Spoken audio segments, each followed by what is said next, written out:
نحمده ونستعينه ونستغفره ونعوذ بالله من شرور أنفسنا ومن سيئات أعمالنا من يهده الله فلا مضل له ومن يضلله فلا هادي له وأشهد أن لا إله إلا الله وحده لا شريك له وأشهد أن محمدا عبده ورسوله يا أيها الذين آمنوا اتقوا الله حق تقاته ولا تموتن إلا وأنتم مسلمون يا أيها الناس اتقوا ربكم الذي خلقكم من نفس واحدة وخلق منها زوجها وبث منهما رجالا كثيرا ونساء واتقوا الله الذي تساءلون به والأرحام إن الله كان عليكم رقيبا يا أيها الذين آمنوا اتقوا الله وقولوا قولا سديدا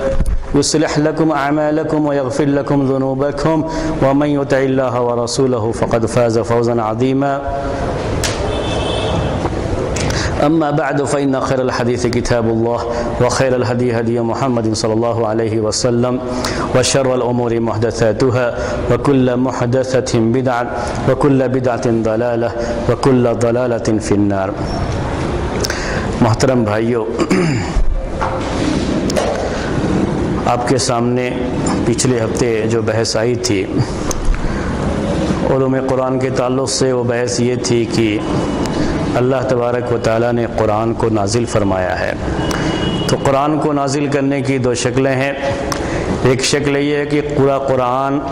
لوح محفوظ سے سمائے دنیا پر اور سمائے دنیا میں بیت العزہ پر اللہ تبارک و تعالیٰ نے ایک ہی وقت میں قرآن کو نازل فرمایا ہے، اور اسی کی طرف اشارہ ہے جس میں کہا گیا کہ انا انزلناہ فی لیلۃ القدر، کہ قرآن کا نزول شب قدر میں لیلۃ القدر میں ہوا ہے، اس میں اشارہ اسی کی طرف ہے کہ لوح محفوظ سے اللہ تبارک و تعالیٰ نے پورا قرآن ایک ہی مرتبہ بیت العزہ میں نازل فرمایا۔ یہ عبداللہ ابن عباس رضی اللہ تعالی عنہما کا قول ہے، لیکن یہ ایسی بات ہے جس کا تعلق غیب سے ہے، اور ایسی بات صحابی اپنی طرف سے نہیں کہہ سکتا، اسی لیے اس کو مرفوع حدیث کا درجہ حاصل ہے، اور اس پہ ہمیں یقین کرنا چاہیے، ایمان رکھنا چاہیے۔ اس کے بعد وہاں سے 23 سال کی مدت میں جبرائیل علیہ السلام قرآن تھوڑا تھوڑا کر کے اللہ کے رسول صلی اللہ علیہ وسلم کے پاس لاتے رہے، ضرورت کے مطابق قرآن کا نزول ہوتا رہا ہے، اور یہ 23 سال کی مدت میں ہے۔ اس کے لیے نزلنا کا لفظ قرآن میں استعمال کیا جاتا ہے۔ جب نزلنا کہا جاتا ہے تنزیل، عربی میں جس کا نزلہ کا مصدر آتا ہے، باب تفعیل اسے کہا جاتا ہے، تو یہ تھوڑا تھوڑا قرآن نازل کرنے کے بارے میں ہوتا ہے۔ تو قرآن کو اللہ تبارک و تعالیٰ نے تھوڑا تھوڑا کر کے نازل فرمایا ہے 23 سال کی مدت میں، اور یہ بیت العزہ سے اللہ کے رسول صلی اللہ علیہ وسلم کے پاس جبرائیل علیہ السلام کے واسطے سے قرآن کا یہ نزول ہوتا رہا۔ یہ باتیں پچھلے ہفتے پچھلے درس میں آپ کے سامنے آئی تھی۔ بعض بھائیوں کو بعض حدیثوں کی وجہ سے یا بعض روایات کی وجہ سے کچھ پریشانی تھی، انہوں نے سوال کیا تھا، میں چاہتا ہوں کہ اس کی بھی وضاحت آپ کے سامنے کر دوں۔ جیسے یہ سوال پچھلے ہفتے آیا تھا، بعض بھائیوں نے آ کر کے بعد میں سوال کیا تھا کہ اسراء اور معراج کے موقع پر جیسے یہ بات آتی ہے کہ اللہ کے رسول صلی اللہ علیہ وسلم کو سورہ بقرہ کی آخری آیات کے تعلق سے یہ ہے کہ وہ دی گئی وہاں پہ، تو اس کا مطلب یہ ہوا کہ اس کے نزول کی کیفیت الگ تھی۔ یہ فرق ہمیں کرنا چاہیے نزول میں اور عطا کرنے میں۔ ایسے ہی ہم نے جب یہ بات بھی آئی تھی، اس کے پہلے چونکہ درس میں وہ آ چکی ہے فرشتوں پر ایمان کے تعلق سے، کہ کبھی کبھی وہی اللہ کے رسول صلی اللہ علیہ وسلم کے پاس جبرائیل علیہ السلام کے علاوہ کوئی اور فرشتہ جو ہے لے کر کے، کیونکہ ایک حدیث میں ہے، یہ صحیح حدیث ہے کہ جبرائیل علیہ السلام بیٹھے ہوئے تھے اللہ کے رسول صلی اللہ علیہ وسلم کے پاس، اور بیان فرمایا کہ آج جو ہے ایک ایسا فرشتہ جو کبھی نہیں آیا ہے وہ آ رہا ہے۔ وہ فرشتہ آیا اور اس نے اللہ کے رسول صلی اللہ علیہ وسلم کو بعض آیتوں کی فضیلت وہ جو ہے وہ لے کر کے اصل میں آیا تھا۔ یہ اصل قرآن کا نزول نہیں ہے، یہ بعض آیتوں کی فضیلت کا بیان ہے، اور یہ حدیث کا ایک حصہ ہوتا ہے۔ قرآن کا نزول قرآن کی آیتوں کا نزول ہوتا ہے، ہمیں نزول میں اور اس میں فرق کرنا چاہیے۔ قرآن کا جو نزول ہوا ہے یہ نزول بیت العزہ سے جبرائیل علیہ السلام کے واسطے سے رسول کے پاس یہ قرآن نازل ہوا۔ اس کے پہلے تورات کے بارے میں یہ بات آتی ہے کہ تورات کو اللہ تبارک و تعالیٰ نے پورے کے پورے ایک مرتبہ میں نازل فرمایا، اور مکے کے لوگ اس بات کو جانتے بھی تھے، مکے کے لوگ یہ بات جانتے تھے کہ پچھلی جو کتابیں ہیں وہ پوری کی پوری ایک مرتبہ میں نازل کی گئی تھی۔ یہ کئی جگہوں پر بات آئی ہوئی ہے کہ ایک ہی مرتبہ نازل کی گئی تھی، کیونکہ مکے کے لوگوں کا بہرحال قریب پاس کے جو یہودی اور نصرانی تھے ان کے ساتھ ملنا جلنا رہا ہے، تو ان کو اس بات کا علم تھا، اہل کتاب سے ان کو اس بات کا علم تھا۔ اسی لیے آپ مکے کے کفار مشرکین کو دیکھیں گے کہ ان کے بارے میں قرآن بیان کرتا ہے کہ جو اعتراضات انہوں نے کیے قرآن کے نزول کے بارے میں، اس میں سے ایک اعتراض یہ بھی تھا کہ پورا قرآن ان کے اوپر ایک مرتبہ کیوں نازل نہیں کیا گیا، یہ کیا تھوڑا تھوڑا کر کے کیوں اتارا جا رہا ہے؟ اگر واقعی معنی میں اللہ تعالیٰ کے پاس سے وحی آ رہی ہے تو جیسے پچھلی کتابیں تھیں، جیسے تورات کو نازل کر دیا گیا، ویسے ہی پورے قرآن کو ایک ہی مرتبہ میں نازل کیوں نہیں کیا گیا؟ اس کے بارے میں قرآن کی ایک آیت میں پڑھ کر کے آپ کو سناتا ہوں۔ وقال الذين كفروا لولا نزل عليه القرآن جملة واحدة كذلك لنثبت به فؤادك ورتلناه ترتیلا، کہ کافر لوگوں نے کہا، ان لوگوں نے جنہوں نے کفر کیا ہے انہوں نے کہا قرآن ان کے اوپر ایک ہی مرتبہ میں نازل کیوں نہیں کر دیا گیا، یہ کیوں تھوڑا تھوڑا ہو کر کے نازل کیا جا رہا ہے، ایک ہی مرتبہ میں نازل کیوں نہیں کیا گیا؟ یہ سوالات آتے تھے کفار مشرکین کی جانب سے قرآن کے نزول کے بارے میں، اس زمانے میں یہ سوال کیا گیا، تو اللہ تبارک و تعالیٰ نے کہا كَذَلِكَ لِنُثَبِّتَ بِهِ فُؤَادَكَ، ایسے ہی ہے تاکہ ہم آپ کے دل کو، آپ کے ذہن کو، آپ کے عقل کو اس پر جمع دیں، اللہ کے رسول صلی اللہ علیہ وسلم کو اس میں تسلی بھی حاصل ہو اور یہ قرآن آپ کے سینے میں محفوظ بھی ہو جائے۔ یہ آیت جو بھی میں نے پڑھی آپ کے سامنے، اس آیت سے ہمیں دو فائدہ ملتا ہے۔ پہلا فائدہ یہ ہے کہ اس زمانے کے لوگوں نے یہ اعتراض کیا ہے قرآن کے نزول کے تعلق سے کہ قرآن کو دوسری کتابوں کی طرف سے ایک ہی مرتبہ میں نازل کیوں نہیں کیا گیا، یہ اعتراض رہا ہے، یہ اعتراض پیش کیا گیا ہے قرآن کے نزول کے تعلق سے، ایسا کیوں نہیں ہوا؟ یہ اعتراض کفار مشرکین کی طرف سے یہ بتاتا ہے کہ بعد کے لوگوں میں سے جن لوگوں نے بھی قرآن کے بارے میں یہ بات کہی ہے کہ قرآن اللہ کا کلام نہیں، یہ بات جو ہے مستشرقین اور اسی طریقے سے جو دین کے دشمن، اس زمانے میں بھی ایسے لوگ تھے، آج کے زمانے میں بھی موجود ہیں، وہ یہ کہتے رہے کہ قرآن یہ اللہ کا کلام نہیں ہے اور یہ محمد صلی اللہ علیہ وسلم انہوں نے یہ کلام سیکھا ہے، دوسرے سے حاصل کیا ہے، یہ بات کہتے تھے۔ اور آپ کو تعجب ہوگا کہ باقاعدہ اس کے بارے میں نام بھی پیش کرتے ہیں کہ جو ہے کس سے سیکھا ہے، اور بڑا تعجب ہوتا ہے کہ جب نام پیش کرنے میں آئے تو کسی بہت ہی باعزت اور بہت بڑے عالم اس زمانے کے گزرے ہوئے ہوں ان کی طرف کوئی نسبت کر کے یہ کہا ہو کہ ان سے سیکھا ہے، یہ نہیں، بلکہ ان کو نام بھی ملا تو کہتے ہیں ایک رومی لوہار سے، حداد، عربی میں کہتے ہیں حداد، یعنی حداد رومی، روم کا رہنے والا ایک لوہار، اس سے سیکھا ہے۔ حداد لوہار کہتے ہیں جو لوہے کا کام کرتا ہے، لوہے کا جو ہے لوہے جو پگھلا پگھلا کر کے یعنی آگ پر جو اس کو تپا تپا کر کے جو بناتے ہیں مختلف چیزیں، ان کو جو ہے حداد عربی میں کہا جاتا ہے، لوہے کا کام کرنے والا۔ اس کا نام بیان کرتے ہیں کہ یہ ایک نصرانی غلام تھا، یہ رومی جو لوہار تھا ایک نصرانی غلام تھا، اور اس کا نام بیان کرتے ہیں، بعض روایتوں میں اس کا نام سبیعہ لکھا ہوا ہے، بعض روایتوں میں یعیش اور بعض روایتوں میں بلعام، با لام عین الف میم، بلعام یا یعیش، عاش یعیش جو آپ عربی میں پڑھتے رہتے ہیں زندگی کے لیے، زندگی گزارنے کے لیے، وہ یعیش نام جو ہے، یا بعض روایتوں میں اس کا نام سبیعہ ہے، سین با یا عین تھا۔ تو یہ نام پیش کیا جاتا ہے کہ اس غلام، اس لڑکے سے جو کہ نصرانی لڑکا تھا، اللہ کے رسول صلی اللہ علیہ وسلم نے یہ کلام سیکھا ہے، یہ اللہ کا کلام نہیں ہے، یہ اعتراض اور یہ بات پیش کی جاتی ہے مختلف جو ہے اسلام کے دشمنوں کی طرف سے. پہلے بھی اس طرح کی باتیں رہیں، آج کے دور میں بھی اس طرح کی باتیں ہیں کہ یہ کلام جو محمد نے پیش کیا صلی اللہ علیہ وسلم، نعوذ باللہ، یہ اللہ کا کلام نہیں بلکہ اس غلام نے، نصرانی غلام نے ان کو سکھایا تھا. اب آپ سوچئے کہ یہ اعتراض مکے کے لوگ کر رہے ہیں. مکے کے لوگ کیا کہہ رہے ہیں کہ یہ پورا قرآن ان کے اوپر ایک ہی مرتبہ نازل کیوں نہیں کیا گیا، یہ تھوڑا تھوڑا کر کے کیوں قرآن نازل کیا جا رہا ہے. اس کے پہلے کی جو آسمانی کتابیں تھیں اسی طرح سے یہ قرآن بھی تھوڑا تھوڑا، یہ قرآن پورا ایک مرتبہ کیوں نہیں نازل کیا گیا، یہ تھوڑا تھوڑا کر کے کیوں نازل کیا جا رہا ہے. یہ اعتراض کرتے ہیں وہ لوگ.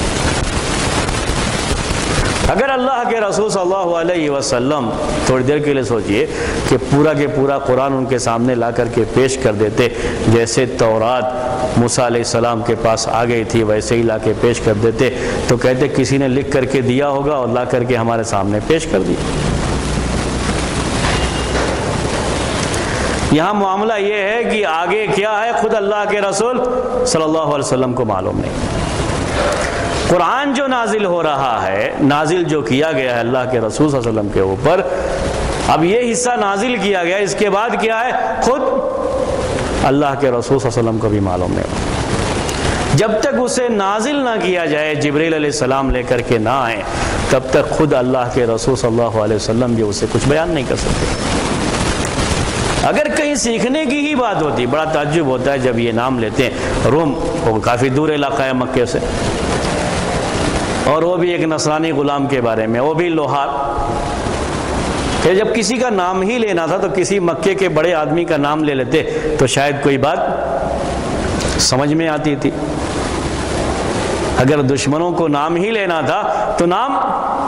کسی ایسے آدمی کا لیتے. نام بھی کس کا لیا؟ رومی غلام، کافی دور کی جگہ، اور بھی کیا ہے کوئی بہت پڑھا لکھا آدمی نہیں اپنے دور کا، حتیٰ کہ عربوں میں سے بھی نہیں بلکہ روم میں سے.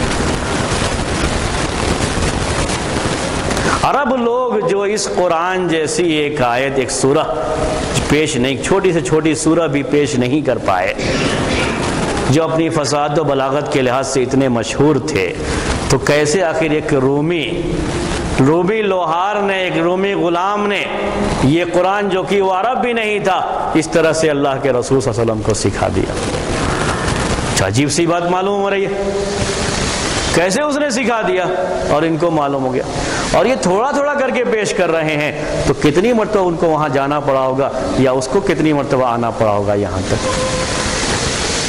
اگر معاملہ یہ ہوا رہا ہوتا کہ ایک ہی مرتبہ لا کر کے پیش کیے ہیں، تو کہتے کہ وہاں گئے سفر کر کے اور لے کر کے اس کے پاس سے آئے اور اسی کو پیش کر رہے باری بار.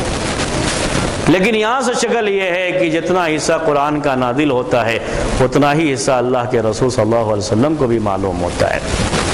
جب کوئی واقعہ ہوتا ہے اس کے بعد قرآن کی آیتیں جو اس سے مناسبت رکھتی ہیں وہ نازل ہوتی تھی. مکے میں بھی لوگوں نے یہ بات دیکھی. ابو لہب کے بارے میں، اس کی بیوی کے بارے میں قرآن کی آیت نازل ہو رہی، انہوں نے اپنے کانوں سے یہ باتیں سنی ہیں. اللہ کے رسول صلی اللہ علیہ وسلم پر وحی کو آتے ہوئے اور اس کی کیفیت کو دیکھا ہے انہوں نے. اس لیے کبھی انہوں نے یہ بات نہیں کہی کہ انہوں نے یہ چیز فلاں جگہ سے سیکھ لیا. کبھی یہ تو کہتے تھے کسی جن نے ان کے اوپر ڈال دیا ہوگا، یہ جادوگر ہیں اور یہ جادوگروں کا کلام، یہ سب تو کہتے تھے. لیکن کبھی یہ نہیں کہا عرب کے لوگوں نے کہ یہ کسی غیر عرب سے جا کر کے سیکھ کر کے لا کر کے یہ کلام جو ہے. تو اللہ کے رسول صلی اللہ علیہ وسلم پر کفار مشرکین نے جو اس وقت اعتراض کیا، اس وقت یہ اعتراض کیا تھا جیسا کہ بیان کیا گیا اس کے اندر کہ کیوں قرآن کو پورا ایک ساتھ نازل کہیں کیا گیا، کیوں قرآن تھوڑا تھوڑا کر کے نازل کیا جا رہا ہے. تو اس آیت میں پہلی بات یہ کہ اس وقت کے مشرکین کو یہ اعتراض تھا. دوسری بات یہ معلوم ہوتی ہے کہ اس کو نازل تھوڑا تھوڑا کر کے نازل کرنے کی حکمت کیا ہے، اس کا سبب کیا ہے. اس کی اہمیت کیا ہے تھوڑا تھوڑا کر کے نازل کرنے کی، اس کو بھی اللہ تبارک و تعالیٰ نے اسی آیت میں بیان کر دیا ہے۔ کہا کذالک لنثبت بہ فؤادک، ہم نے ایسے ہی نازل فرمایا تھوڑا تھوڑا کر کے تاکہ اس سے آپ کے دل کو جمع کرے۔ لنثبت بہ فؤادک، اس کا معنی مفسرین نے دو کیا، اور دونوں اپنی جگہ پر ریزن ہے، اس کے اسباب ہیں کیوں قرآن کو تھوڑا تھوڑا کر کے نازل کیا گیا۔ اس کا جواب آپ کو اسی آیت کے اندر ملے گا۔ جواب کیا ہے؟ لنثبت بہ فؤادک، اس کا معنی دو کیا ہے مفسرین نے۔ پہلا معنی اس کا یہ ہے کہ اس کے ذریعے سے ہم اس قرآن کو آپ کے سینے میں محفوظ کر دیں گے۔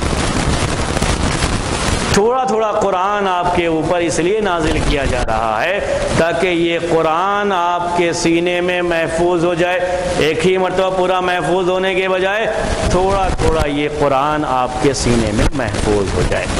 یہ پہلا معنی، تاکہ ہم اس کو ثابت کر دیں آپ کے سینے میں، ہم اسے جمع دیں آپ کے سینے میں، یعنی قرآن یہ آپ کے سینے میں محفوظ ہو جائے۔ تو چونکہ قرآن کو آپ کے سینے میں محفوظ رکھنا تھا، اس لیے اللہ تبارک و تعالیٰ نے قرآن کو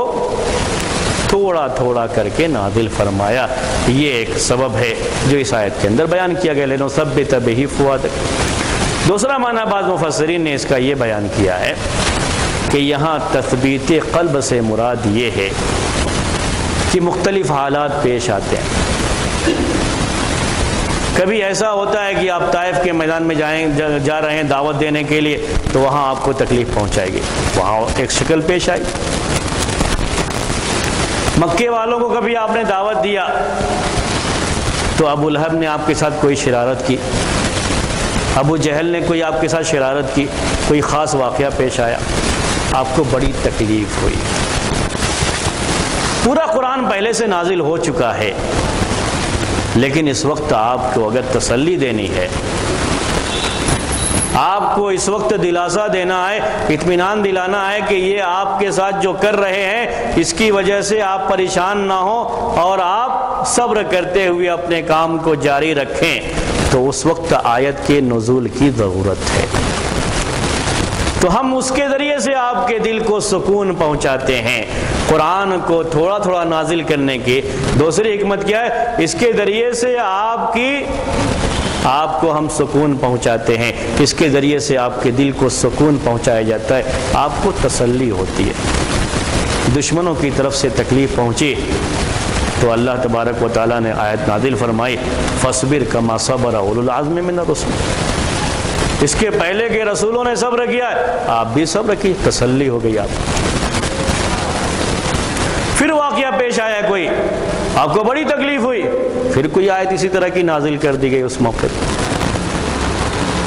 پہلے سے پوری بات قرآن میں موجود ہے، ٹھیک ہے اپنی جگہ پر، اگر ایک ہی مرتبہ نازل کر دیا گیا ہوتا پہلے سے موجود ہے، وہ تو آپ کو تسلی ہو ہی جائے گی، آپ کو پہلے سے نہیں۔ اسی وقت جب کوئی مصیبت آتی ہے، اسی وقت کوئی آ کر کے آپ کو تسلی دے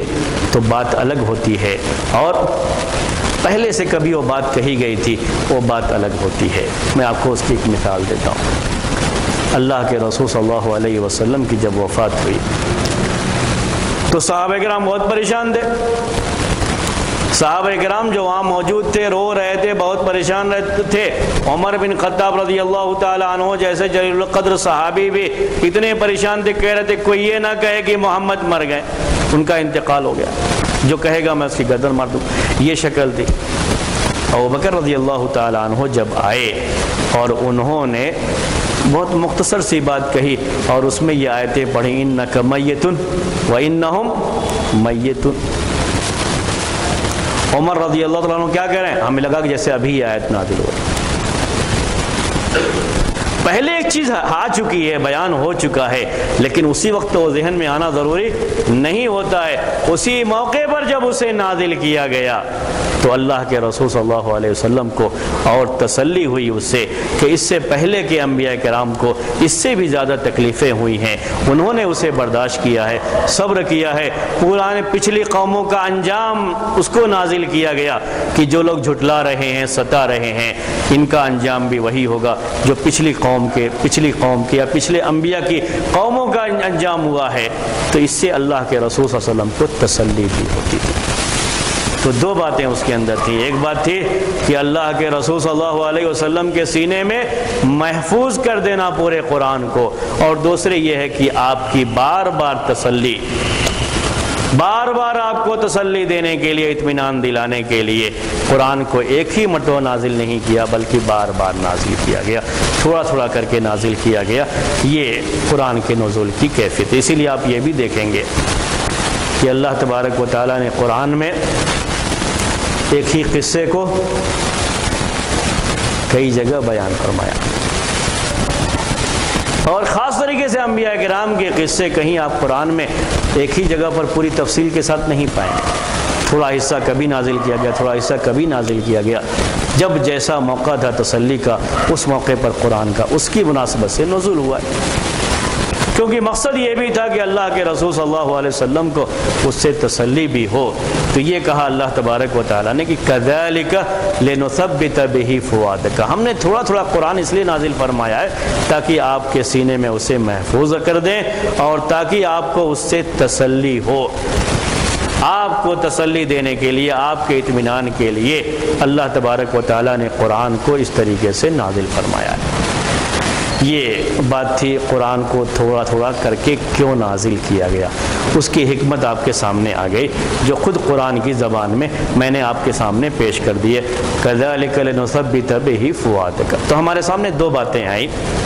قرآن کو تھوڑا تھوڑا کر کے کیوں نازل کیا۔ حالانکہ اور بھی حکمتیں ہیں، لیکن جو قرآن میں پیش کی گئی ہیں حکمتیں وہی ہمارے لیے زیادہ اہم ہیں، اس لیے ہم نے اس کو پہلے پیش کیا آپ کے سامنے۔ پہلی بات یہ ہے کہ اس کے ذریعے سے جب تھوڑا تھوڑا قرآن نازل ہوا تو سینے میں یہ قرآن محفوظ ہوتا گیا۔ قرآن میں تو اس کا صرف اتنا ہی بیان ہے کہ ہم اس کو آپ کے سینے میں محفوظ کر دیں، اس میں اب تھوڑا سا اضافہ یہ کرتے ہیں کہ جب اللہ کے رسول صلی اللہ علیہ وسلم پر قرآن نازل ہوتا تھا تو اللہ کے رسول صلی اللہ علیہ وسلم کے سینے میں وہ قرآن محفوظ ہو جایا کرتا تھا۔ یہ باقاعدہ جو ہے عبداللہ ابن عباس رضی اللہ تعالیٰ عنہما نے بیان فرمایا ہے قرآن کی ایک آیت کی تفسیر کرتے ہوئے کہ لا تحرک بہ لسانک لتعجل بہ، آپ اپنی زبان کو جلدی جلدی حرکت مت دیجئے کہ جلدی سے اسے یاد کر لیں۔ آپ اس پہ پریشان ہوتے تھے، جلدی جلدی یاد کرنے کی کوشش کرتے تھے۔ صحیح بخاری میں یہ روایت ہے۔ اللہ تبارک و تعالیٰ نے کہا آپ جلدی مت کیجئے، ان علینا جمعہ و قرآن، ہماری ذمہ داری ہے کہ ہم اس کو آپ کے سینے میں محفوظ کر دیں گے اور پھر آپ کی زبان سے وہ قرآن ہم پڑھا دیں گے، یہ ہماری ذمہ داری ہے، آپ پڑھ لیں گے اس کو۔ تو قرآن نازل ہونے کے بعد جتنا بھی حصہ قرآن کا نازل ہوتا آپ کے سینے میں محفوظ ہو جاتا، اور اس کے بعد اللہ کے رسول صلی اللہ علیہ وسلم اسے صحابہ کے درمیان پیش کرتے تھے تو صحابہ بھی اسے یاد کر لیتے ہیں۔ یہ بات جو قرآن میں وہ اللہ کے رسول صلی اللہ علیہ وسلم کے بارے میں، یہی بات کس کے بارے میں ہے؟ صحابہ کے بارے میں بھی ہے۔ آپ جب یہ قرآن صحابہ کے سامنے بیان کرتے،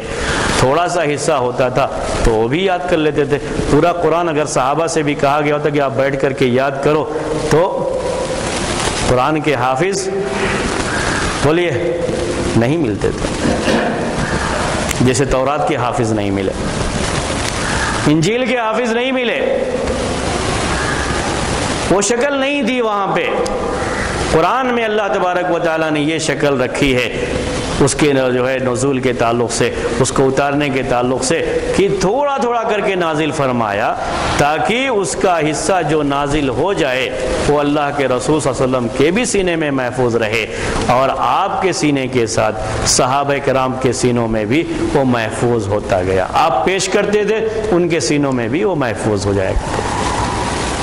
تو قرآن کے اس طریقے سے حافظ بنتے گئے۔ یہ بڑا اہم فائدہ ہے قرآن کو تھوڑا تھوڑا کر کے نازل کرنے کا۔ اس کی بعد میں ایک اور حکمت آپ کے سامنے بیان کریں گے، لیکن فی الحال ہم اس کے بارے میں تھوڑی دیر کے لیے بات کرنا چاہتے ہیں۔ یعنی کچھ چیزیں ہیں جو ہم دیکھتے رہتے ہیں معاشرے میں، تو اب یہ مناسبت ہے اس لیے میں آپ کے سامنے پیش کرتا ہوں۔ ابھی آج کے اس دور میں جہاں بہت سی نئی چیزیں آئی ہیں، ہمارے یہاں جو نظام پایا جاتا ہے خاص طریقے سے تعلیم کا جسے نظام کہا جاتا ہے، یعنی ایجوکیشن فیلڈ میں جو بھی چیزیں ہوتی ہیں یہ سب کی سب امریکہ اور دوسرے ملکوں سے جو نظام بنتا ہے وہیں سے آتا ہے سب، اور سب لوگ اس کو اپناتے ہیں اسی کے لحاظ سے۔ جتنا بھی آپ یونیورسٹیوں کا اور اس کا نظام دیکھتے ہیں ابھی، چاہے کوئی یونیورسٹی اسلامی یونیورسٹی کے نام سے ہی کیوں نہ ہو، یہ سارا نظام کہاں سے آتا ہے؟ وہیں سے آتا ہے، اور وہی ڈگریوں کا نظام، وہی ترتیب کہ یہ پہلے اور اس کے بعد یہ مرحلہ، اس کے بعد یہ مرحلہ، ایک کلاس میں چند بچے بیٹھیں گے، سب کی سب لوگ اسے پڑھیں گے، اور اس کے بعد ان کا ایگزام ہوگا، 33 یا 40 یا 50 یا 60% مارک حاصل کریں گے، اس کے بعد دوسری کلاس کو پہنچ جائیں گے۔ اس سے مطلب نہیں ہے کہ ان کو وہ علم حاصل ہوا یا نہیں ہوا، ایک ترتیب ہے بنا دی گئی ہے، ویسے ہی نظام چل رہا ہے۔ اللہ کے رسول صلی اللہ علیہ وسلم کے زمانے میں نظام کیا تھا؟ ہاں بولیے جی، اللہ کے رسول صلی اللہ علیہ وسلم کے زمانے میں کیا نظام تھا تعلیم کا؟ میں آپ کے سامنے جو ہے بیان کرتا ہوں۔ اس کو بیان کرتے ہیں ابو عبد الرحمن سلمی، وہ کہتے ہیں کہ حدثنا الذین کانوا یقرؤون القرآن، کہ ہم سے بیان کیا ہے ان صحابہ نے جو ہمیں قرآن پڑھایا کرتے تھے۔ وہ کون ہے؟ کہ عثمان بن عفان و عبداللہ ابن مسعود وغیرہما، جیسے عثمان بن عفان، عبداللہ ابن مسعود اور ان کے علاوہ دوسرے صحابہ، انہم کانوا اذا تعلموا من النبی صلی اللہ علیہ وسلم 10 آیات، کہ جب یہ لوگ نبی صلی اللہ علیہ وسلم سے 10 آیتیں سیکھ لیتے، لم یجاوزوها، تو اس سے آگے نہیں بڑھتے تھے، حتی یتعلموا ما فیہا من العلم والعمل، یہاں تک کہ وہ سیکھ لیتے تھے کہ ان 10 آیتوں میں علم کی کیا بات ہے، عمل کی کیا بات ہے۔ قالوا فتعلمنا القرآن والعلم والعمل جميعا، تو ہم نے قرآن بھی سیکھا ہے، ہم نے علم بھی سیکھا ہے، اور ہم نے عمل بھی سیکھا ہے۔ یہ ہمارے سیکھنے کا طریقہ تھا۔ ہم کو جو لوگ سکھاتے تھے وہ اس طرح سے سکھاتے تھے کہ 10 آیتیں لے کر کے وہ ہمیں یہ قرآن کے بارے میں بتاتے تھے، سکھاتے تھے۔ ہم نے علم بھی سیکھا، ہم نے عمل بھی سیکھا، اور جب تک یہ علم اور عمل ان کا صحیح نہیں ہو جاتا تھا تب تک وہ لوگ آگے نہیں بڑھتے تھے۔ یہ ان کا طریقہ تھا۔ سیکھنے والے کی رفتار کم بھی ہو سکتی ہے، زیادہ بھی ہو سکتی ہے، تو کوئی جلدی سیکھ جاتا ہے، کوئی تھوڑا دیر میں سیکھتا ہے، وہ الگ معاملہ ہے، لیکن ہر ایک کے لیے یہ ضروری ہوتا تھا کہ جب تک وہ سیکھ نہ جائے وہ آگے نہیں بڑھتا تھا۔ یہ اصل صحیح طریقہ تھا اسلامی لحاظ سے، اور یہ چیز پیدا ہوتی تھی ان مدارس میں، کہہ لیجئے جو مدارس مشائخ کے کسی زمانے میں ہوا کرتے تھے۔ محدثین کی آپ تاریخ پڑھیں گے، اس سے پہلے بھی یہی معاملہ جو ہے قراء کا بھی ہے، یعنی جو لوگ قاری ہوتے تھے، قرآن پڑھانے والے ہوتے تھے، مقرئ جنہیں کہا جاتا ہے، تو یہ لوگ بھی ان کے حلقے ہوتے تھے اور باقاعدہ قرآن سکھاتے تھے۔ ویسے ایسے ہی محدثین حدیثیں سکھایا کرتے تھے، ان سب کے حلقے ہوتے تھے۔ وہ دیکھتے تھے کہ ہاں یہ سیکھ گئے تو ان کو اجازہ ملتا کہ ہاں یہ سیکھ گئے اور اب یہ سکھا سکتے ہیں، تو ان کو بھیج دیا۔ ویسا نہیں کہ آپ نے 1 سال وہاں پہ رہے، 2 سال رہے، چاہے وہاں بیٹھ کر کے سوتے ہی رہے ہوں، کوئی فرق نہیں پڑتا، یا نہیں بھی گئے چلو کوئی بات نہیں، آپ ایگزام بھی کسی طرح سے لکھ دو اور اس کے بعد آپ کو سرٹیفکیٹ مل جائے گی، اور اس کے بعد آپ بھی کہیں جا کر کے پڑھا سکتے ہو، کر سکتے ہو۔ ایسا کچھ بھی نہیں ہوتا تھا۔ وہ نظام یہ بعد میں آیا، ڈگریاں پر ڈگریاں، یہ ڈگریوں کا نظام بعد میں آیا ہے، اور یہ ایسے ہی چل رہا ہے۔ اصل مجھے ڈگریوں کے نظام کے بارے میں نہیں کہنا تھا، میں اصل کچھ اور کہنا چاہ رہا تھا آپ سے، میں اس کی طرف اب آ رہا ہوں۔ یہ تمہید تھی صرف۔ اسی میں سے ایک چیز یہ بھی ہے، اور جو خالص امریکی نظام کا ایک حصہ ہے، وہ یہ کہ یہ مختلف چیزوں پر ورکشاپ رکھنا، 1 دن کا، 2 دن کا، 3 دن کا، چیزیں ہوتی ہیں کچھ ایسی جس کو آدمی 1 دن میں 2 دن میں 3 دن میں حاصل کر لیتا ہے. وہ کچھ پریکٹس وغیرہ کی چیزیں ہوتی ہیں، وہ ان کے یہاں تک اس حد تک بات صحیح تھی کہ شاید ان کے لیے وہ چیز مفید ہو، اور جو چیز وہ سکھاتے ہیں اس کے لحاظ سے اس میں کوئی حرج نہیں ہے. کسی کو کمپیوٹر پر بیٹھ کر کے آپ 1-2 دن جو ہے اس کو پریکٹس کرا دیجئے کہ اس کام کو ایسے کرنا ہے، موبائل میں بیٹھ کے پریکٹس کرا دیجئے، بات سمجھ میں آتی ہے. لیکن ہم نے جس طریقے سے ان سے ہر چیز لے لیا، اس ورکشاپ کو بھی ہم نے ان سے لے لیا، اور ہم نے دینی مسائل کو بھی اب کس میں پیش کرنا شروع کر دیا ہے؟ ورکشاپ میں پیش کرنا شروع کر دیا. یہ اللہ کے رسول صلی اللہ علیہ وسلم کا طریقہ کیا تھا؟ یہ قرآن کو اللہ تبارک و تعالیٰ نے 23 سال کی مدت میں نازل فرمایا ہے. اللہ کے رسول صلی اللہ علیہ وسلم پر قرآن تھوڑا تھوڑا کر کے نازل ہوتا تھا. کیوں تھوڑا تھوڑا کر کے نازل کیا جاتا تھا؟ حکمت کیا تھی؟ تاکہ یہ آپ کے سینے میں محفوظ ہو جائے، تاکہ اس سے آپ کو تسلی حاصل ہو جائے،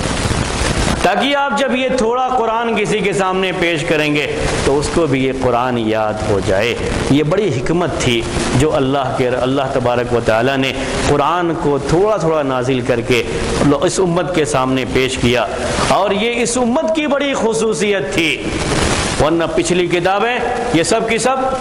ایک مرتبہ نازل کی گئیں، لیکن قرآن کو تھوڑا تھوڑا کر کے نازل کیا گیا. یہ ہمارا سرمایہ تھا، ہمارا حصہ تھا، اور ہم کو اس کو باقی رکھنا تھا. لیکن ہم نے کیا کیا؟ دوسروں کی طرف سے اس علم کو بھی ہول سیل تھوک بھاؤ حاصل کرنے کے لیے کوشش کرنے لگے، تھوڑا تھوڑا حاصل کرنے کے بجائے. غلط طریقہ لوگوں میں آیا، غلط چیز لوگوں میں پیدا ہوئی، اور ابھی وہ چیز جو ہے زیادہ نہیں، بہت زیادہ چیز ہوتی ہے. اس کا سب سے بڑا نقصان یہ ہوتا ہے کہ آدمی جو اس میں شرکت کرتا ہے وہ بہت زیادہ پکنک جیسا ماحول بنا لیتا ہے، علم کا ماحول کم ہوتا ہے. دوسری بات یہ، یاد نہیں رہ پاتی ہیں چیزیں. علم اصل کیا ہے؟ جو آپ کے سینے میں محفوظ ہو جائے. بقیہ علم جو کتابوں میں ہے، علم جو انٹرنیٹ پر ہے، علم جو مختلف جو ہے چیزوں میں ہے، سیڈیوں میں ہے، موبائل میں ہے، یہ علم آپ کا علم نہیں ہے. ہم کو جو علم دیا گیا تھا وہ علم کیسا تھا؟ جو سینوں میں آتا ہے. اللہ کے رسول صلی اللہ علیہ وسلم کو قرآن کا جو علم دیا گیا تھا یہ آپ کے سینے میں اسے محفوظ کیا گیا. آپ نے پڑھ کر کے سنایا صحابہ کو تو صحابہ کے سینوں میں محفوظ ہوا، اور یہی اصل علم کہلاتا ہے. علم وہی ہے جو آپ کے سینے میں محفوظ ہے. سیکھنے کا طریقہ صحیح یہی ہے کہ آپ کو وہ چیز یاد رہے، اس کو اتنی مرتبہ پڑھیے کہ وہ چیز آپ کو یاد ہو جائے، اور جتنا زیادہ وہ چیز آپ کو یاد رہے گی اتنا ہی وہ آپ کے لیے چیز محفوظ ہے، اتنی ہی بہتر ہے وہ آپ کے لیے. ورنہ بعد میں تو پتہ نہیں کیا کیا کر لیں گے. اچھی طرح سے یہ علم محفوظ ہو جائے، اس کے لیے اللہ کے رسول صلی اللہ علیہ وسلم صحابہ کو 10 آیتیں سکھاتے تھے. آپ یہ خود بھی سوچ سکتے ہیں کہ کیا صحابہ کرام کو اس کی ضرورت نہیں تھی کہ ان کو ایک ہی مرتبہ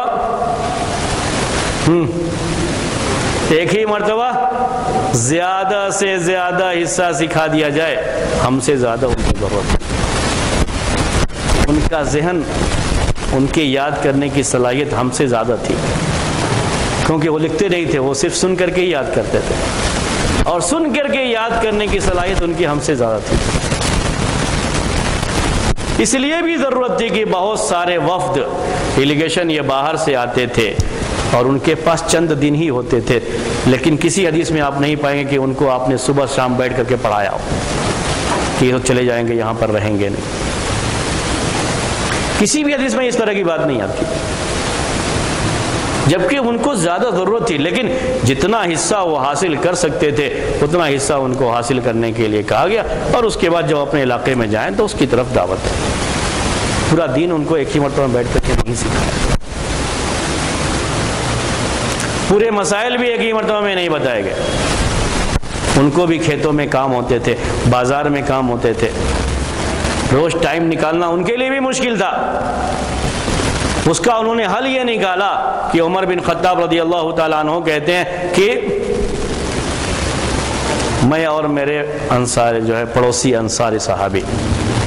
ہم نے یہ طے کر لیا کہ ایک دن ہم رہیں گے اور ایک دن وہ رہیں گے درس میں۔ معلوم ہے صحابہ کو بھی پریشانی تھی، سب کو جو ہے اپنا کام چھوڑ کر کے آگے بیٹھ نہیں سکتے تھے، اگر کبھی غائب ہوئے تو دوسروں سے حاصل کر لیا، ڈائریکٹ نہیں سنا تو۔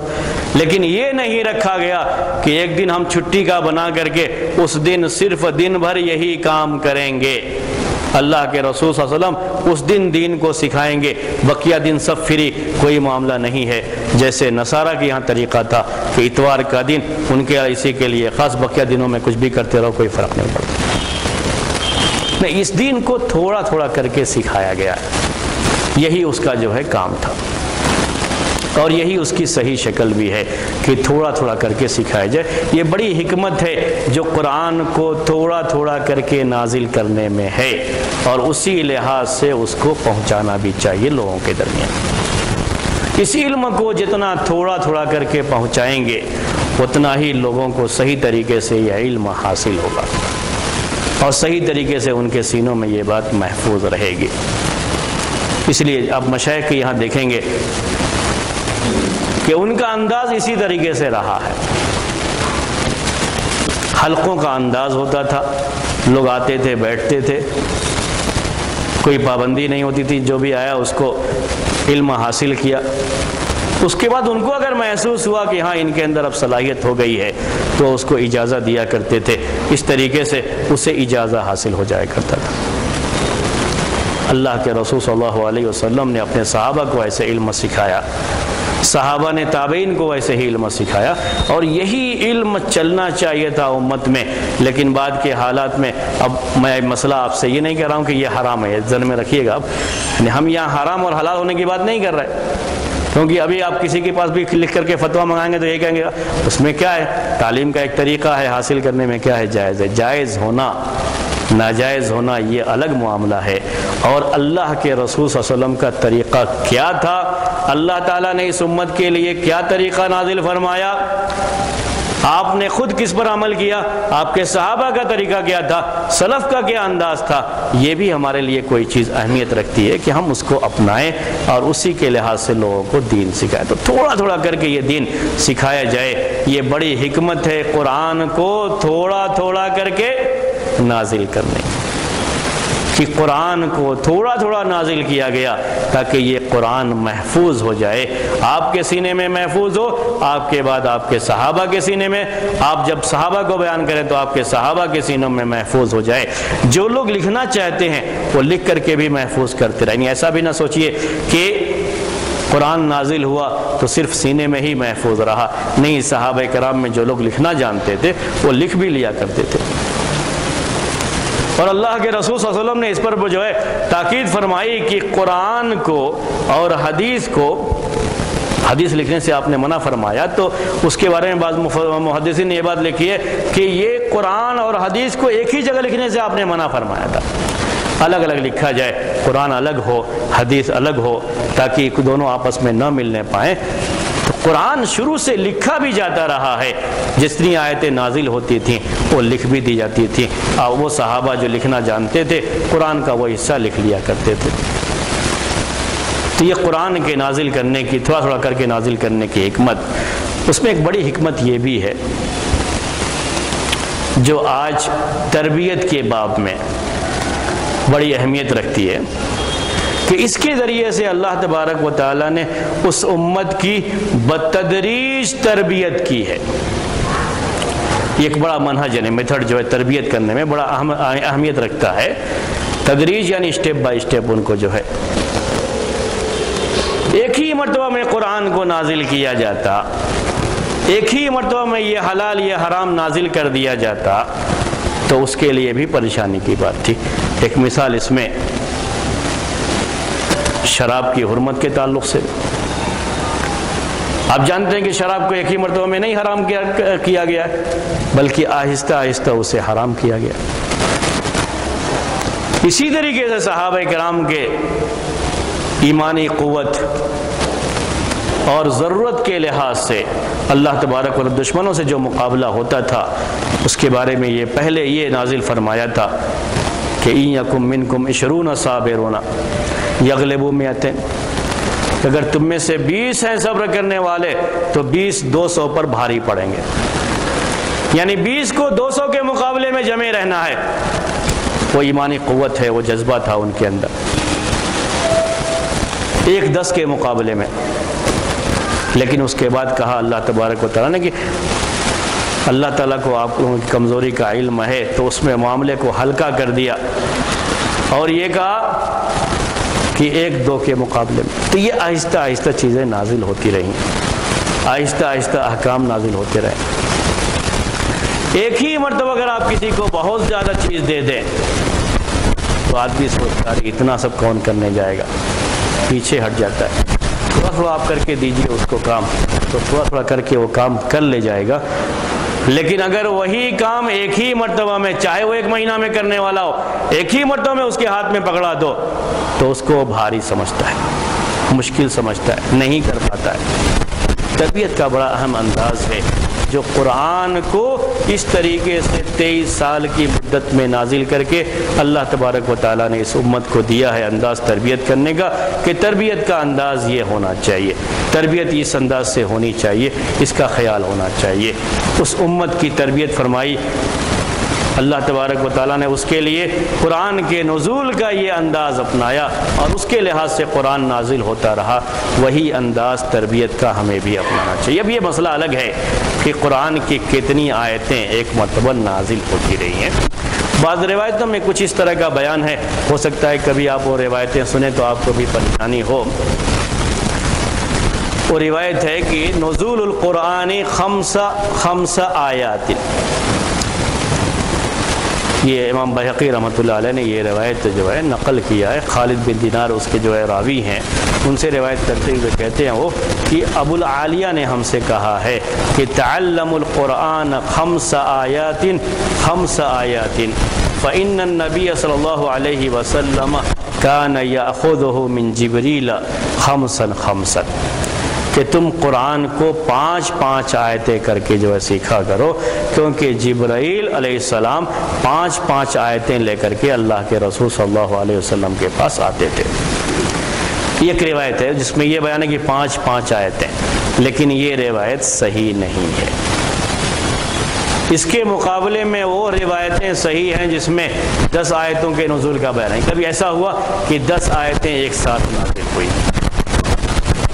کبھی ایسا ہوا کہ 5 آیتیں ایک ساتھ نازل ہوئی، کبھی ایسا بھی ہوا ہے کہ ایک آیت کا صرف بعض ٹکڑا نازل ہوا ہے، ایک آیت بھی نہیں بلکہ ایک آیت کا ایک ٹکڑا صرف نازل ہوا ہے۔ تو قرآن کے نازل کرنے کی یہ مختلف شکلیں، بالکل تعداد کے ساتھ کہ 10 ہی یا 5 ہی یا 3 ہی، ایسی کچھ تعداد نہیں ہے، لیکن اتنا بہرحال ہے کہ قرآن یہ تھوڑا تھوڑا کر کے نازل ہوتا رہا ہے، چاہے 10 آیتیں ہوں، چاہے 5 آیتیں ہوں، چاہے ایک آیت ہو، چاہے ایک آیت کا ٹکڑا ہو، ایک قرآن ایسے ہی نازل کیا جاتا رہا ہے۔ اس کی ایک حکمت بیان کرتے ہوئے صحیح بخاری کی ایک حدیث ہے، اما عائشہ رضی اللہ تعالی عنہا کہتی ہیں، انہوں نے اس حدیث کو بیان فرمایا ہے، صحیح بخاری کی حدیث ہے، یہ بھی اہم ہے، اس سے آپ کو قرآن کے نزول کی جو حکمت ہے، قرآن کو تھوڑا تھوڑا کر کے نازل کرنے کی جو حکمت ہے وہ سمجھ میں آتی ہے۔ بات کہتی ہیں یہ عائشہ رضی اللہ تعالی عنہا کہ انما نزل اول ما نزل من القرآن سورۃ من المفصل فیہا ذکر الجنۃ والنار، کہ قرآن میں جب پہلے قرآن کو نازل کیا گیا تو مفصل کی آیتیں نازل کی گئیں۔ یہ مفصل، یہ بھی قرآن کی ایک اصطلاح، طوال مفصل، وسعت مفصل اور قصار مفصل۔ انشاءاللہ قرآن کے اس علم میں آپ کو جو ہے اس کے تعلق سے یہ باتیں آئیں گی کہ قرآن کو جو مختلف حصوں میں تقسیم کر کے مختلف نام دیے گئے ہیں، اس میں سے ایک یہ بھی ہے۔ تو سورہ قاف، بعضوں قول کے لحاظ سے یہ سورہ قاف سے یہ صورتیں شروع ہوتی ہیں، اس کو مفصل کہا جاتا ہے۔ ان کی یہ آیتیں چھوٹی چھوٹی ہوتی ہیں، ان صورتوں میں آیتیں چھوٹی چھوٹی ہوتی ہیں۔ تو انہوں نے کہا، عائشہ رضی اللہ تعالی عنہا نے کہا کہ پہلے قرآن میں ایسی صورتیں نازل کی جاتی رہیں جس میں جنت اور جہنم کا تذکرہ ہے، جس میں قیامت کے آنے کا تذکرہ ہے۔ اب آخری پارہ پڑھ جائیے،